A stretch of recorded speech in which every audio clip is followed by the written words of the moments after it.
Voilà pour le sommaire. Merci de nous rejoindre sur l'ERTM. Bonsoir à tous.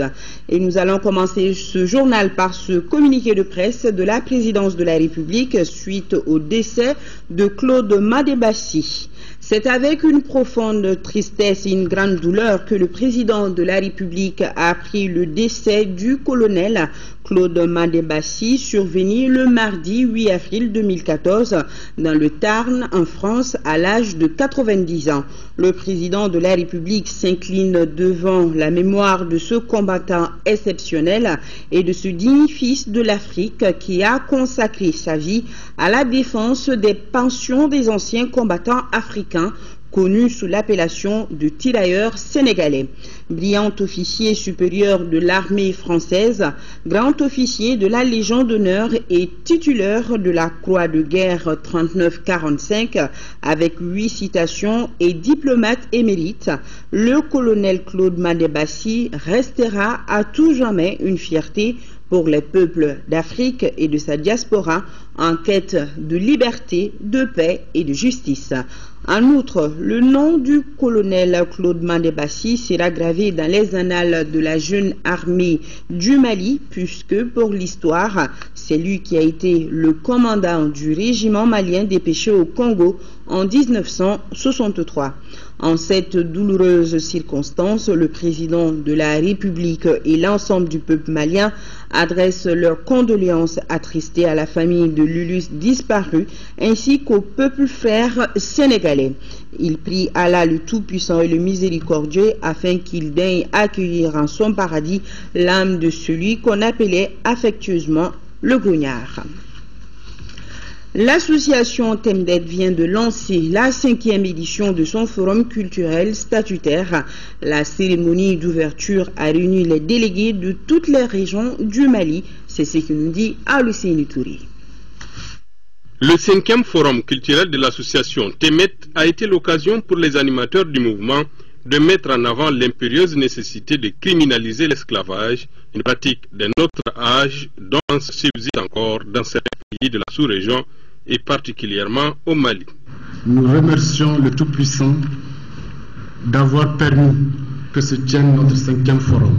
Le 4e, c'était en mars-avril 2011 à Ansongo. Nous ne pensions pas que notre pays allait se retrouver à l'époque dans des situations aussi difficiles qui ont dispersé non seulement notre peuple, mais aussi nos espoirs en ce qui concerne les personnes qui étaient en train d'être libérées et aussi les procès que nous attendions à l'époque. Le défi majeur est de briser le silence sur l'esclavage qui est persistant et contribuer ainsi à décomplexer la société malienne par rapport à certaines de ces tares inhibitrices du progrès social.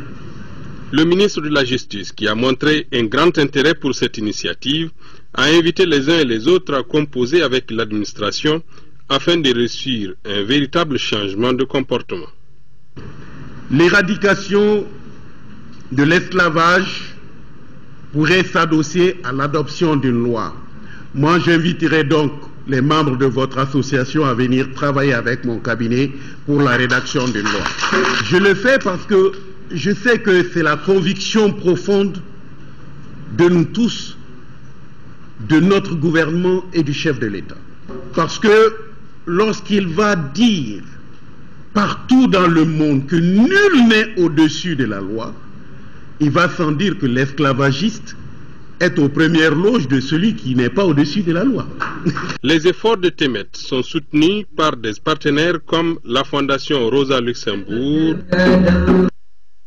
Suite des messages de félicitations qui arrivent à notre rédaction par rapport à la nomination du Premier ministre Moussa Mara. Ce soir, ce sont la Fédération malienne des associations de personnes handicapées, l'Association pour la défense des intérêts des soumissionnaires au marché public et affiliés, et la Convention nationale pour une Afrique solidaire, FASO-RS, Sénas FASO-RS, et le bureau politique national de l'Union malienne du Rassemblement démocratique africain.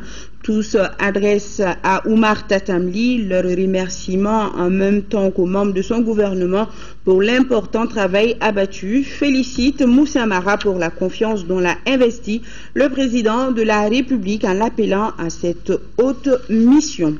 Journée de concertation sur la décentralisation. Le président du Haut Conseil des collectivités était ce mercredi à Sikasso. Objectif, échanger sur la mise en œuvre de la politique de décentralisation avec les élus locaux et les autorités de tutelle. Compte rendu Sékou Konati. Traditionnel depuis la mise en place de cette institution 6e de la République, les journées régionales de concertation sur la décentralisation sont des moments d'échange, de dialogue et d'information sur la décentralisation entre élus, autorités de tutelle et le Haut Conseil des collectivités. Vous appréciez alors les motifs de notre mission ici à Sikasso, qui se veut une rencontre pour un débat direct, franc et enrichissant sur les problèmes spécifiques liés à la mise en œuvre de la politique de décentralisation à l'échelle locale et régionale. L'occasion donc pour la collectivité région d'évaluer les acquis, mais aussi d'évoquer les difficultés dans l'effectivité de la décentralisation. Des efforts doivent être encore déployés pour diligenter le transfert des ressources de l'État pour certaines compétences transférées, le transfert des compétences qui ne le sont pas encore, la déconcentration des services techniques de l'État. Des insuffisances qui nécessitent un recadrage du processus. Nous devons, en ce moment où le Mali a retrouvé sa place dans le concert des nations démocratiques suite à l'organisation des élections générales qui ont permis la remise en place des institutions exécutives et législatives, revoir les orientations et les modalités de mise en œuvre du processus de décentralisation à court, moyen et long terme. Ceci nous paraît d'autant pertinent que notre conviction profonde demeure que la vraie décentralisation, perçue tel un levier de développement à la base, facteur de cohésion et d'unité nationale, offre une solution idoine aux revendications liées à la malgouvernance. Les innovations annoncées dans les textes de base de la décentralisation serviront sans doute à corriger ces insuffisances, tout comme les conclusions des premières et deuxièmes sessions de 2013 et les recommandations de l'atelier sur les transferts de compétences. Les communautés d'Andera-Boukane et leurs voisins du Niger se concertent et décident d'instaurer la paix dans leur zone. Ils sont des milliers de participants à prendre part à cette rencontre initiée par le conseil communal d'Andera-Boukane. Diverses recommandations ont été retenues, notamment la gestion commune des ressources naturelles dans la lutte contre les voleurs de bétail et l'organisation de rencontres intercommunautaires. Le reportage de notre correspondant sur place, Daouda Zoumana Traori. Cette initiative est une synergie d'action entre la population et le conseil communal d'Andera-Boukane. En collaboration avec leurs partenaires, c'est toute une commune qui s'active à asseoir une paix durable dans la zone. La tenue de cette rencontre intercommunautaire entre dans ce cadre. Elle a regroupé les communes d'Abala, d'Inates et de Banibango du Niger et la commune d'Andera-Boukane. Ensemble, ces communautés ont mené une concertation à bâton rompu pour instaurer la paix. Au cours des débats, les communautés ont tenu compte des liens existants déjà entre elles, à savoir les espaces de collaboration décentralisés, les jumelages, les cadres d'échange culturel, les luttes contre les vols de bétail et la gestion des ressources naturelles. Un de nos objectifs a été atteint, c'est celui de voir tous les acteurs que nous avons en tout cas repérés pour être efficaces à nous faire avancer dans le cadre de la réconciliation intercommunautaire. On répondu et ça c'est un aspect. Le second aspect, c'est que le débat, vous l'avez suivi, était vraiment à la hauteur. Le niveau est très élevé. Et troisièmement, des recommandations fortes ont été faites. Ceux qui se sont fait remarquer de par leur engagement au moment de la crise ont reçu des attestations et des diplômes de reconnaissance. Parmi eux, les habitants des communes du Niger qui ont accueilli à bras ouverts leurs frères maliens pendant la crise. Cette consolidation de la paix, nous la voulons nous tous. Parce que sans paix, il n'y a pas de développement. Et sans développement, il n'y a pas de paix. Un hommage a également été rendu au projet Yafa d'Endamali et Oxfam Niger pour leur contribution financière. Au terme de cette rencontre, la population d'Andera-Boukane recommande le redémarrage des services sociaux de base, la réouverture des écoles et la réhabilitation des installations de distribution de l'eau potable, entre autres. La commune d'Andera d'Andraboukan, cercle de Menaka, compte 26 124 habitants avec comme principale activité économique l'élevage, l'agriculture et l'artisanat. Après Koulikoro, c'est à Gao que la directrice exécutive d'Oxfam Novib, Farah Karimi, et sa délégation se sont rendus. Le but était d'échanger avec les femmes maraîchères du quartier de Djidara, bénéficiaires de l'appui d'Oxfam. Elle a aussi rencontré les élus des zones d'intervention de sa structure, les services techniques et les ONG partenaires. Les détails avec Boubacar Babli Touré. Cette visite à Gao, conduite par la directrice exécutive d'Oxfam Novib, Farah Karimi, s'est déroulée en 2 phases. La première a concerné le périmètre maraîcher d'une association féminine au quartier de Djidara, appuyée par Oxfam. Occasion aussi pour la patronne d'Oxfam Novib d'échanger avec ces femmes et de voir dans quelle mesure améliorer leurs conditions de travail après la crise. On nous a aidé à faire beaucoup de choses. On a appris beaucoup de choses avec Oxfam. Aujourd'hui, ce qu'il nous a dit de faire, on peut beaucoup faire pour mieux pour nous. L'objet de notre visite, c'est d'abord passer en revue les programmes d'Oxfam à Gao. Comme vous le savez, nous avons une intervention humanitaire intégrée en eau, hygiène, assainissement, des activités de protection, mais aussi des activités d'assistance alimentaire. La seconde étape de la visite a été la rencontre avec les collectivités des zones d'intervention d'Oxfam à Gao, les ONG partenaires et les services techniques publics. L'objectif était d'échanger avec eux sur les préoccupations de la population en vue de dégager des stratégies de sortie de crise. Oxfam a déjà travaillé longtemps avec la population malienne et nous sommes décidés à continuer ce travail et surtout après la crise, je pense qu'il y a encore de la place pour ce travail de coopération et nous sommes décidés à continuer ce travail-là. Les responsables des différentes entités de la grande famille d'Oxfam ont participé à cette première visite à Gao de la directrice exécutive d'Oxfam Novib. Et suite à l'attaque du domicile du président Alpha Oumar Konaré, ancien chef d'État du Mali, le parti phare Ankawili, Sénas Faso RE et le PIDS condamnent fermement cet acte ignoble et crapuleux. Autre grand titre de ce journal, le ministre de la Santé, à la tête d'une délégation, s'est rendu à Sélingué, cercle frontalier avec la Guinée, ceci dans le cadre de la prévention contre la fièvre Ebola, contrôle des passagers en provenance de la Guinée, visite des sites d'isolement pour les éventuels cas de fièvre hémorragique Ebola, échange avec les populations de Figuana sur la maladie sont entre autres temps forts de cette tournée. Ramata Konate et Alou Bekouni sont nos envoyés spéciaux. Mieux vaut prévenir que guérir.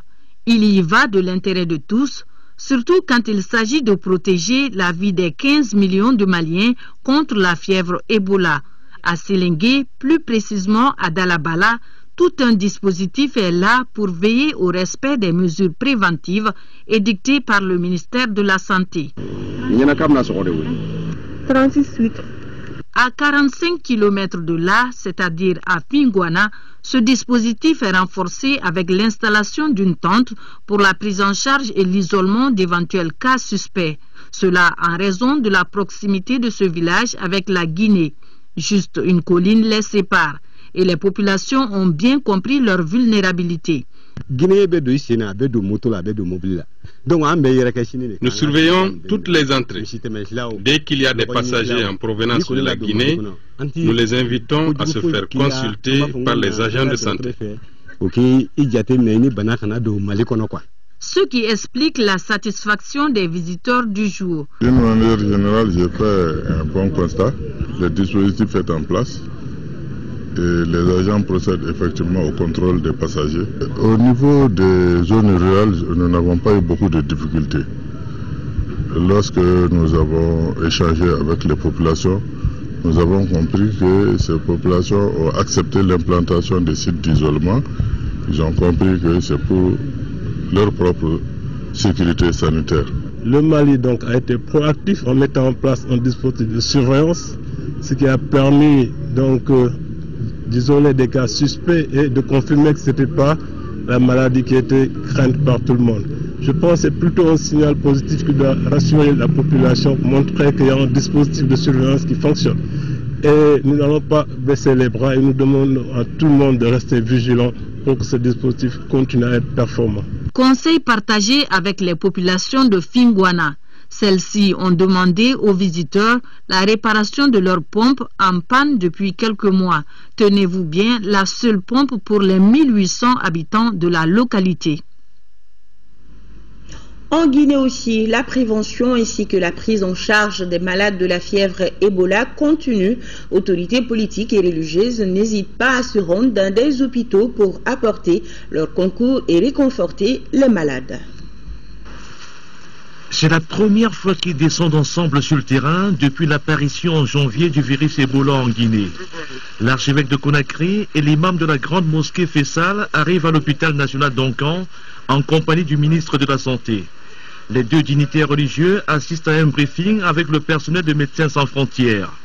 But de leur démarche, s'informer pour mieux sensibiliser les chrétiens et musulmans à la prévention de l'épidémie de fièvre hémorragique.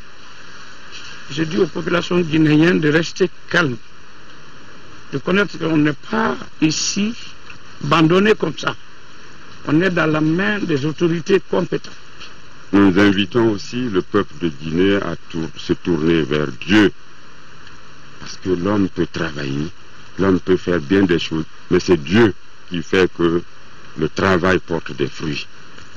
Outre l'implication des chefs religieux, le changement de stratégie dans la campagne de sensibilisation sur Ebola se traduit par la mise à contribution des médias privés. Merci d'être à l'écoute de ce programme spécial FM, cette synergie FM contre Ebola.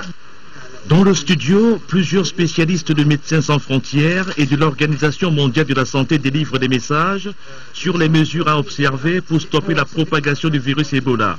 Ce programme d'information sur l'épidémie est diffusé simultanément sur les antennes d'une dizaine de radios et télévisions guinéennes. Nous pensons que c'est la meilleure plateforme que notre union pourrait offrir au service de la Guinée, de sa santé. Ce clip enregistré en langue locale et en français par de grands noms de la musique guinéenne invite la population à suivre les consignes pour éviter d'attraper le virus Ebola. Sa diffusion marque la montée en puissance de la campagne de sanction déclenchée il y a quelques semaines par les autorités.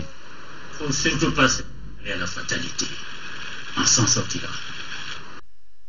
Hors du Mali, toujours, résurgence de violence en Burundi. Les autorités américaines fortement préoccupées par cette situation.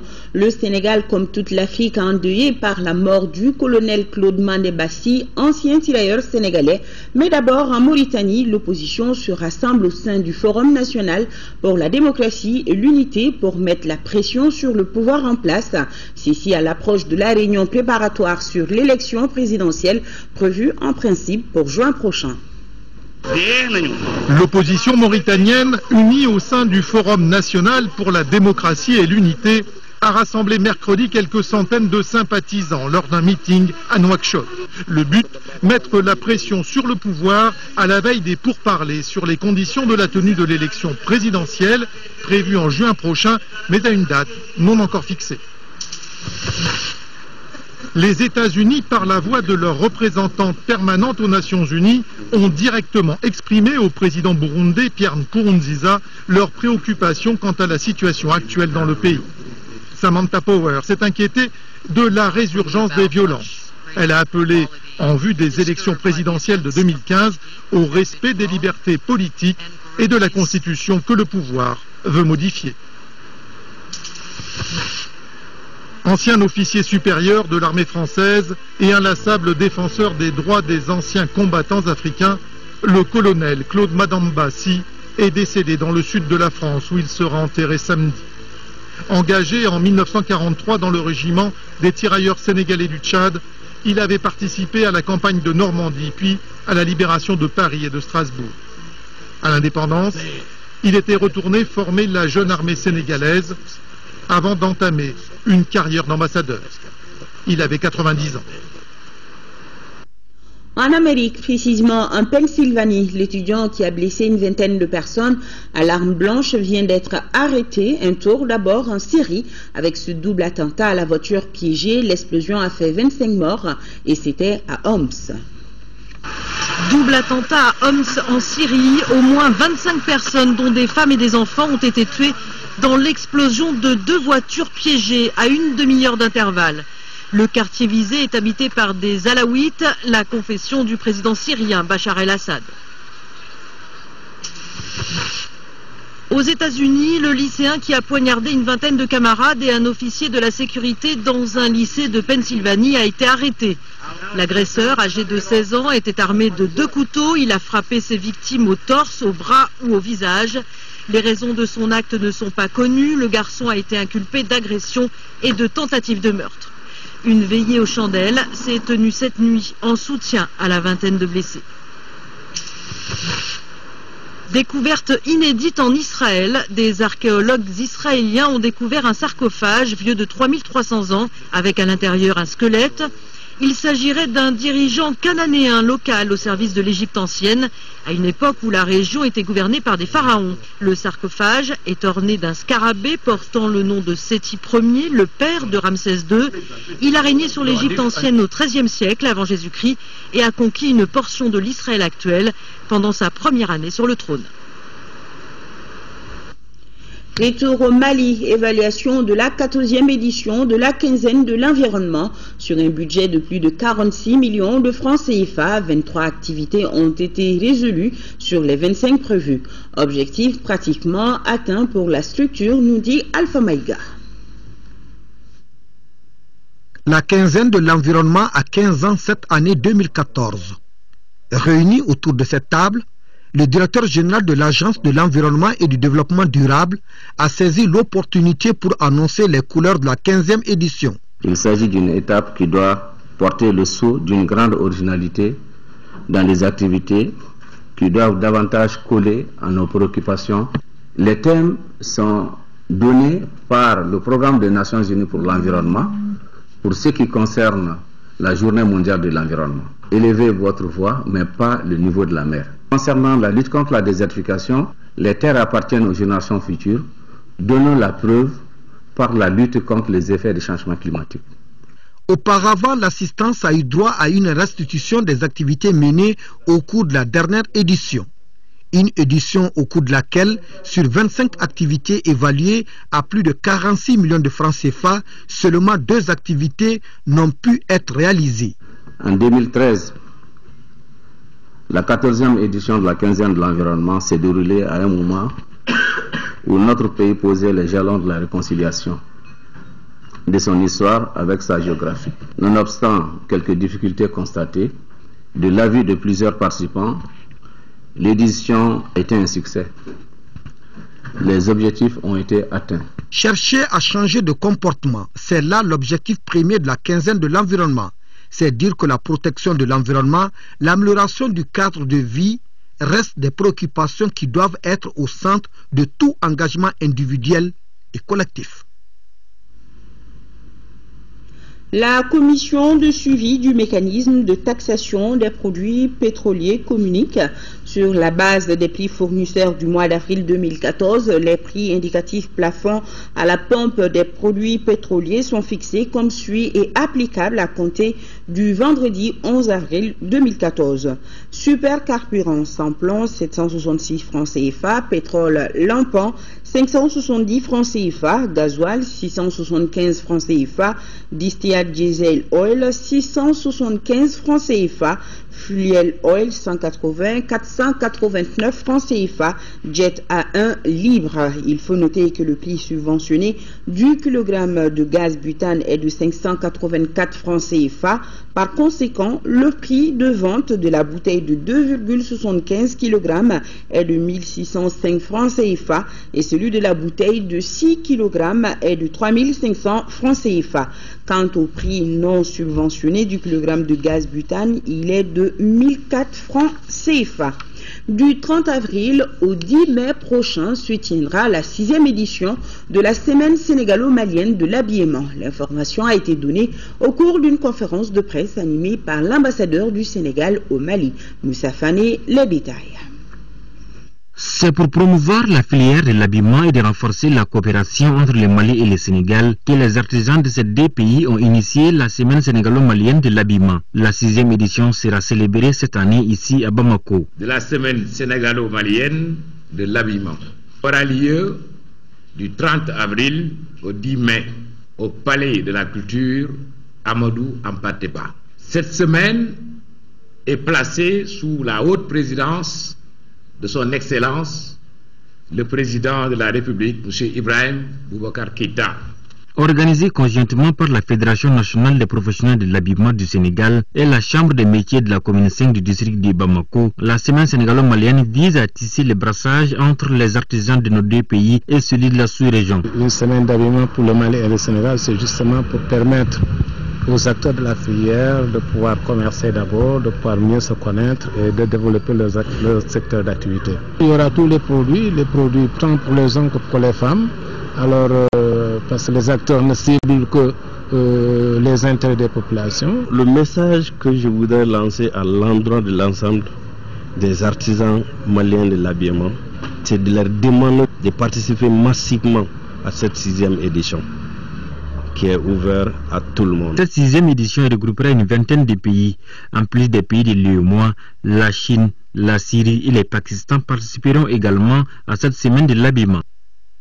En 5e région, le département de la culture, à travers la mission culturelle de Djéné, a organisé une conférence sur le thème la conservation des manuscrits et l'usage de la flore malienne dans les teintures et les médicaments traditionnels. Par ailleurs, la réunion veut informer les leaders religieux sur la nécessité de protéger les manuscrits de la ville sainte de Djéné tout en exhortant les autorités à inscrire ces manuscrits sur la liste du patrimoine mondial de l'UNESCO. Mamar Ibrahim Touré, reportage.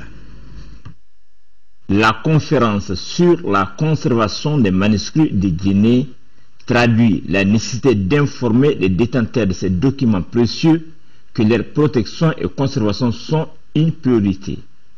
Les communications ont porté sur la conservation et les bonnes méthodes de sauvegarde des manuscrits. Et nous avons fait des compétitions de calligraphie. Les dernières années, on a eu 2 compétitions. Et ça, c'est quelque chose qui est assez nouveau. Nous avons pensé de commencer maintenant à faire un peu de recherche sur les encres. Et on espère aussi que la population de Djéné, eux, ils vont venir avec leurs connaissances. Le maire, le président du comité de gestion de la bibliothèque des manuscrits et les autorités locales ont souhaité l'inscription des manuscrits de Djéné sur la liste du patrimoine mondial de l'UNESCO. Les spécialistes du patrimoine culturel ont mis l'accent sur le dynamisme du comité de gestion. Des arbres ont été plantés. Organiser localement avec une telle mobilisation de population autour d'un thème inédit, c'est-à-dire c'est les plantes qu'on utilise, les plantes et d'autres matériaux qu'on utilise comme encre pour écrire les manuscrits, je crois que c'est quelque chose d'extraordinaire. À Djéné, ce que j'ai compris, il y a beaucoup de manuscrits. Que ces manuscrits-là, on puisse les sortir, mener le travail de conservation et surtout de valorisation. La conférence a été organisée par le département de la culture à travers la bibliothèque des manuscrits et la mission culturelle de Djéné en collaboration avec la British Library, l'association Mali, la fondation Hélène Hamelin de la Grande-Bretagne et l'Institut Rizoma de Sao Paulo, Brésil. Allez, du sport football avant de boucler ce journal. Championnat national de Ligue 1, 14e journée. Victoire du COB sur le CSK par le score de 1-0. Ce qui permet au COB de conserver son fauteuil de leader. Quant aux stadistes, ils ont fait match nul contre l'AS Police, 1 partout. Les matchs ont eu lieu au stade Modibo Keïta en présence de Diarra Konaté. Deuxième au classement, après 3 nuls et 2 défaites, le Stade malien de Bamako se devait de gagner pour se refaire une santé. Face à l'AS Police, 9e, les choses semblent compliquées pour les Blancs de Bamako, encore accrochés après leur défaite 1-0 lors de la précédente journée contre le Real. Méconnaissables, les locataires de Sotiba sont cueillis à froid dès la 4e minute. Mamadou Sidibé est l'auteur de ce but. l'AS Police gère tout le reste de la première période 1-0. Les Blancs de Bamako, pris dans leur propre piège, s'organisent enfin pour établir la parité à la 72e minute. Lamine Diawara, à la réception d'un centre, ne laisse aucune chance au portier de l'AS Police. 1-1. Les stadistes, en manque de confiance, butent plusieurs fois sur la défense des policiers avant de se faire accrocher par l'AS Police. 1-1, score final. Bon, c'est pas un résultat qui nous arrange forcément, mais par rapport à notre production, au bout de 45 minutes, on a commencé le match en donnant un corner sur lequel on a pris un but, donc ça se présentait pas bien. Pendant 45 minutes, on était à côté de notre football. Après, en deuxième période, on a largement dominé avec beaucoup d'occasions, mais on était incapable de marquer plus d'un but. En seconde rencontre, c'était l'opposition entre le COB et le Centre Salif Keita avec un même style de jeu direct. Les Verts du COB se battent pour se maintenir au fauteuil du leader avec 28 points. Face au Centre Salif Keita, le COB est tenu en échec à la pause 0-0. À la reprise, les Olympiens profitent d'un relâchement des centristes pour prendre à défaut la défense adverse à la 57e minute. Dans cette situation irréparable, Idrissa Sangaré bat le portier 1-0. On voulait coûte que coûte avoir ces 3 points pour lui et aussi avoir les 3 points par rapport au classement parce que comme vous le savez, le haut du tableau est très serré. La stratégie qu'on a mis en place était très simple, c'était de jouer au ballon et d'être engagé, d'être sérieux, appliqué et déterminé. Le match était équilibré, ça devrait normalement se finir à 1-1 ou à 0-0. La naïveté par rapport au but, sinon rien à les rapprocher parce qu'ils ont su respecter les consignes tactiques défensives et offensives à la fois. Le COB l'emporte par 1-0 et reste en tête du classement après 14 journées avec 31 points. La société DMSA a le regret d'informer les usagers que le phénomène de saturation de son système de distribution électricité est à la base de 84% des coupures d'hier soir, perturbant fortement l'application du programme de coupure de l'électricité dans les différents quartiers. La direction générale des DMSA présente ses sincères excuses à tous les usagers pour ces perturbations causées par l'effet de la forte chaleur sur les installations de transit de l'électricité produite. Ce 20h est terminé.